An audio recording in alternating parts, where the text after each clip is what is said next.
Meta is back in court, this time facing allegations that it knowingly designed Instagram and Facebook to keep children and teenagers hooked, even as it learned about the potential harm to their mental health. Attorneys general from California, Colorado, Kentucky, and New Jersey are seeking changes to how Meta operates its platforms and roughly $200 billion in penalties. They're part of a larger group of 29 states that sued the tech giant over child safety and privacy. The other states will go to trial later. The states argue Meta designed its apps to, quote, hook the users, hold them for as long as they can, harvest their data, and hide the truth from the public. A Meta spokesperson called those claims unsubstantiated, saying the company stands by its record of protecting minors on their platforms. For more, we're joined by Bloomberg tech reporter Alexandra Levine, who's been covering this trial. Alexandra, welcome. Thanks for joining us. Thanks for having me. So Meta and other social media companies have faced similar allegations. They've gone to trial before. How is this trial different?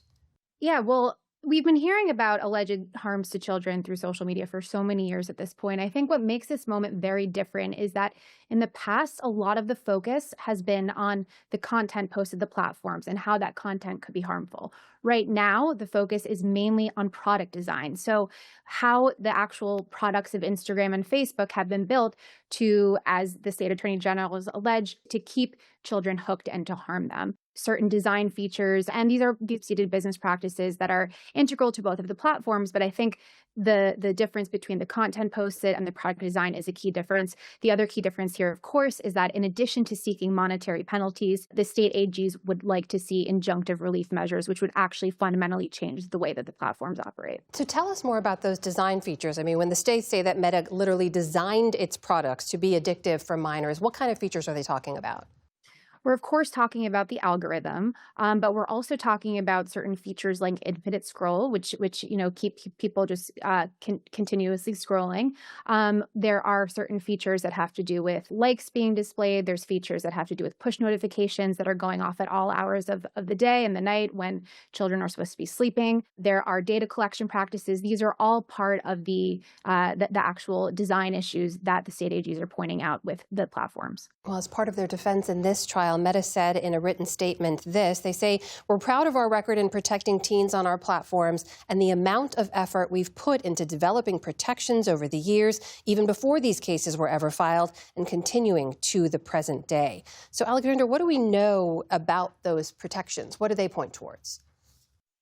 We know that there's certain default privacy protections for minors, that there are restrictions on accounts for people under the age of 18 that wouldn't exist if you sign up for, a regular adult account on some of these platforms. But one of the things that keeps coming up is that so many people under the age of 18 are signing up for platforms using fake birthdays. And what Meta has said is that age verification is really not a Meta-only problem. This is an industry-wide problem. And therefore, because they have all of these other protections that they say they've worked hard to build, that they should not be penalized for an industry-wide problem that's really more about all platforms struggling to keep people who are underage off of the platforms and protecting them in that way. So we know what the states are arguing here. We've seen what Meta and other social media platforms have argued.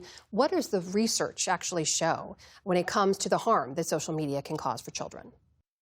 It's an interesting question because Meta has repeatedly pointed to research saying that there is no scientific link between mental health harms and social media, mental health harms to teens and social media.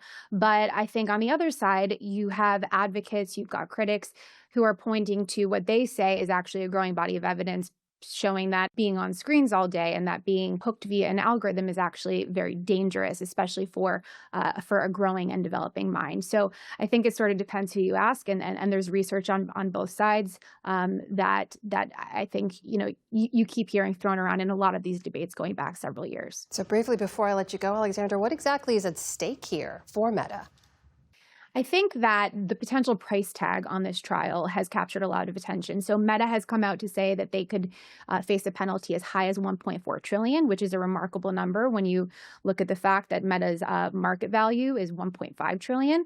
And then we've heard from one of the lawyers for the state AGs that the number is actually closer to $200 billion, which, to put that in perspective, is roughly equal to Meta's revenue from last year.